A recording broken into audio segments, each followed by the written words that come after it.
Alors, l'intervenant suivant est Beverly Longit. Elle a été une de celles qui a participé à la COP26. Elle va nous présenter un feedback par rapport aux résultats, aux défis de la COP. Donc 26, elle fait partie du mouvement des peuples indigènes pour la libération. Elle nous parle des Philippines. Bienvenue à vous, Beverly. Bonjour. Donc, nous sommes très heureux d'être avec vous aujourd'hui. Je voudrais partager quelques-unes de mes réflexions. Euh, Tout d'abord, il y a deux mots qui me viennent à l'esprit, un désenchantement, et puis c'est vrai qu'en même temps, ça a été encouragement. Après 2 semaines de discussions, de négociations à Glasgow, ben, on n'a pas eu d'engagement ou de solution claire pris pour répondre à l'urgence de la crise climatique. On a eu un échec finalement quant à tout cela. Et c'est vrai que la mise en œuvre des accords de Paris prend énormément de temps, même si on dit qu'il faut réduire les émissions de gaz à effet de serre et qu'il faut donc avoir un réchauffement inférieur à 1,5 degré Celsius. Néanmoins, ben, les multinationales continuent à avoir leur mot à dire. L'agriculture, les entreprises d'agriculture à grande échelle continuent à s'étendre. Et en fait, il n'y a pas eu d'engagement à arrêter l'utilisation non plus d'énergie donc à base de charbon notamment. Et la COP26 à nouveau a réitéré ses promesses rompues d'il y a 12 ans, donc 1 milliard de dollars par an pour aider les pays pauvres en développement à s'adapter au changement climatique et atténuer davantage d'augmentation de température. Et ceci était contraire finalement aux pays occidentaux qui, eux, ne cessent d'augmenter leur budget à 200 milliards de dollars, et ce, depuis les accords de Paris en 2015. Donc, finalement, on a le sentiment véritablement que finalement les budgets consacrés à l'environnement bon, n'est pas toujours revu à la hausse. Alors, c'est vrai que des engagements ont été pris, mais il n'y a pas d'accord clair quant à la façon dont il faudra utiliser ces fonds. Il y en a toujours le danger que ces fonds seront utilisés pour continuer à financer finalement des solutions répressives par rapport au changement climatique. Au départ, on pensait à des programmes de reforestation, mais il il s'agissait de parler au nom de la nature, de la biodiversité, de la conservation de la biodiversité. On a donc parlé de la vie, de la propriété, on a parlé de mode de vie et on a moins penser à la dette historique qu'ont les pays industrialisés, donc au moment où ils ont colonisé les peuples. On a oublié finalement que c'est la colonisation qui a également amené des maladies mortelles qui ont pratiquement éradiqué les peuplades en Amérique et dans d'autres pays. Et ceci se poursuit avec la déforestation à l'heure actuelle et même avec les programmes de reforestation. L'intervenant précédent l'a dit, il y a de plus en plus de preuves indiquant que les sources de COVID-19 sont directement liées également à la libération de pathogènes non naturels en raison également de la destruction des forêts. Et pour ce qui est de la protection de l'environnement euh, et des activistes qui défendent l'environnement, il faudrait y accorder davantage d'attention. Il faudrait également que l'on accorde davantage d'attention à cette question. Il faudrait véritablement que l'on ait une protection plus juridique également des activistes, de ceux qui défendent la cause de l'environnement. Qui est à blâmer finalement pour ce changement climatique? Où tout cela va s'arrêter? Eh bien, je pense que bien sûr, l'urgence climatique, est liée à cette avidité des pays capitalistes qui souhaitent avoir, de plus en plus de profits, gigantesques et ceci, a également, renforcé le changement climatique. C'est également, à cause de cela, que, l'on a utilisé des modes d'agression. Donc, lorsqu'on décrit la COP 26 comme d'autres conférences des partis où il y a énormément de blablabla. Je suis d'accord avec ceux qui disent ça. Donc, en dépit de tous ces défis, de cette déception, nous espérons, nous avons bien sûr de l'espoir, nous avons toujours cet espoir dans la marche, les marches pour le climat mondial avec des centaines de milliers de personnes ont participé à cette manifestation.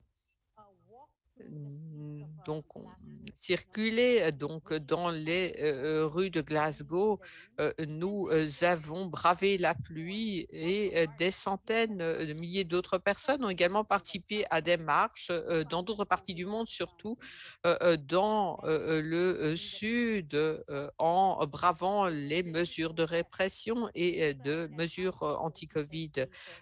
Des protestations ont été organisées. Nous avons eu un climax avec des mouvements sociaux, les organisations de la société civile qui ont véritablement attiré l'attention des médias pour qu'on en fasse plus. On aurait pu être plus nombreux à Glasgow, mais au vu des coûts, des restrictions liées à la participation à la conférence, bon nombre d'entre nous n'avons pas pu y assister. Bien sûr, on a vu qu'il y avait davantage de personnes chargées d'effectuer un lobby au nom des entreprises par rapport à l'autre camp. Mais néanmoins, pour moi, et je pense que ça a été le cas pour tous ceux qui étaient là, il était quand même inspirant de voir que dans toutes les activités, les protestations, les actions, les manifestations, on ne voyait pas toujours les mêmes visages que ceux qui participent aux négociations. On avait les jeunes d'aujourd'hui, ils étaient nombreux et ils ont fait preuve de créativité, d'énergie et ils ont véritablement laissé leur marque. Et donc, c'est encourageant, c'est inspirant de voir que derrière ces marches historiques, ces protestations à Glasgow, on voit des personnes, des communautés qui continuent à lutter pour la biodiversité du monde. Et je crois qu'un des messages que moi je retiendrai de cette COP26, c'est que le destin de la planète ne repose pas dans la rhétorique vide de sens des chefs d'entreprise et des chefs d'État. Non, c'est dans les mains des personnes qui ne veulent pas attendre la prochaine catastrophe. Et nous voulons véritablement lutter et contrer les objectifs des multinationales. Que pouvons-nous faire? Eh bien, je pense que tout d'abord, nous devrions apporter un plus grand soutien directement aux communautés locales, aux personnes, aux peuples indigènes. Nous devons aller au-delà de l'aide à des ONG conservatrices qui, finalement, ne veulent pas uniquement lutter pour les droits humains. Des efforts devraient être faits pour soutenir les pratiques autochtones en reconnaissant également l'existence des peuples autochtones et leur droit à l'autodétermination et à la terre. L'intervenant précédent a parlé d'approche anthrocentrique. Lorsqu'on parle des peuples autochtones, je crois que verraient les choses d'un point de vue différent, quelque chose de plus interlié dans lequel les personnes ne sont pas séparées de l'environnement. Bien sûr, il est toujours difficile pour traduire le langage des négociations. Il s'agit véritablement d'avoir toute cette vision et il faudrait également discuter de tout cela en pensant aux droits des personnes et au développement humain. Je crois que la coopération au développement, les partenariats inclusifs, la solidarité internationale jouent un rôle tout à fait crucial dans tout cela. Donc, œuvrons main dans la main pour lutter contre ce système injuste que les impérialistes ont mis en œuvre et qui nous mène à la destruction. Continuons à mobiliser nos forces pour un changement de ce système. Voilà les quelques messages que je voulais partager avec vous. Merci de m'avoir donné l'occasion de m'adresser à vous et bon après-midi. Merci beaucoup, Beverly.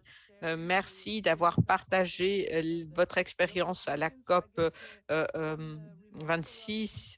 Et il y a peut-être une question ici en particulier qui vous est adressée. Est-ce que vous avez des suggestions qui pourraient nous montrer comment les mouvements sociaux pourraient donc s'unir pour donc faire entendre ces voix? Vous avez dit nous devons unir nos forces, mais est-ce que vous pouvez suggérer comment on pourrait procéder?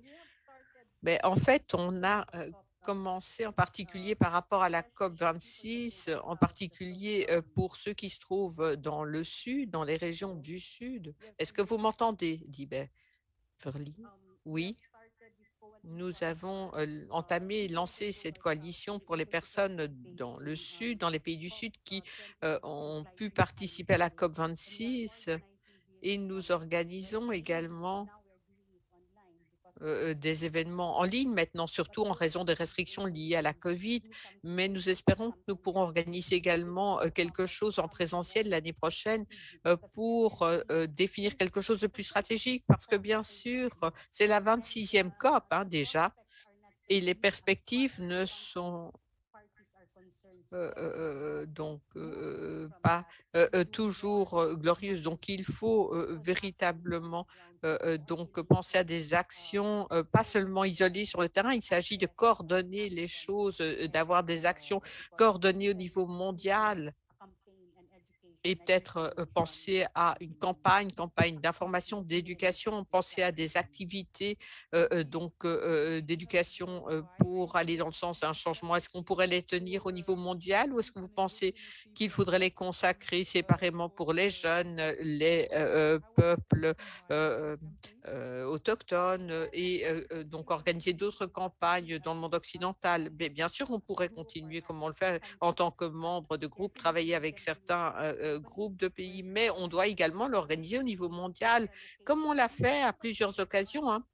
Les marches climatiques, donc à l'échelle de la planète, elles ont été mises en œuvre tant au niveau local qu'au niveau mondial, hein. Donc, on pourrait faire cela. Et par rapport à différentes questions, je crois qu'on va voir également cette approche donc provenant de différentes personnes, donc différentes parties du monde qui pourraient s'articuler par des actions peut-être à différents moments de la semaine et on pourrait ainsi organiser une action unifiée par rapport également aux institutions financières internationales. On l'a fait également donc par rapport à l'accord général sur les tarifs et les barrières et l'Organisation mondiale donc du commerce donc peut être visée. Il peut y avoir d'autres actions également à venir par rapport à la COP 26, mais tout doit également se faire en articulant les différentes choses. On ne peut pas agir comme on le faisait dans le passé, hein, donc travailler en silo. Non, on ne peut plus faire cela. On doit maintenant travailler ensemble et unifier nos efforts parce que sinon, on n'arrivera pas à atteindre grand-chose au cours des années à venir. Merci beaucoup, Beverly, de ce mouvement international des peuples autochtones, le droit à l'autodétermination. Cet après-midi, vous vous adresserez de nouveau à nous. Alors, j'inviterai tous ceux qui assistent à la conférence de participer à une pause déjeuner. En fait, Ben, ça va durer pratiquement 1 heure, cette pause, mais à l'écran, en même temps, nous présenterons un certain nombre de liens vers des vidéos. Vous devriez les regarder. Donc, vous avez différents rapports, toute une série de choses qu'on aimerait partager avec vous. Donc, pour ceux qui souhaitent communiquer par rapport à la justice climatique et l'équité en matière de santé, vous avez également des sondages. Vous avez donc un autre bouton, donc sondage, et là, vous pouvez cliquer sur le sondage et donner un commentaire par rapport à la conférence jusqu'à présent. Donc, on est intéressant d'entendre vos commentaires. Je vous souhaite à tous un très bon appétit et nous nous retrouvons d'ici 50 minutes et quelques. Et entre-temps, vous pourrez regarder ces vidéos.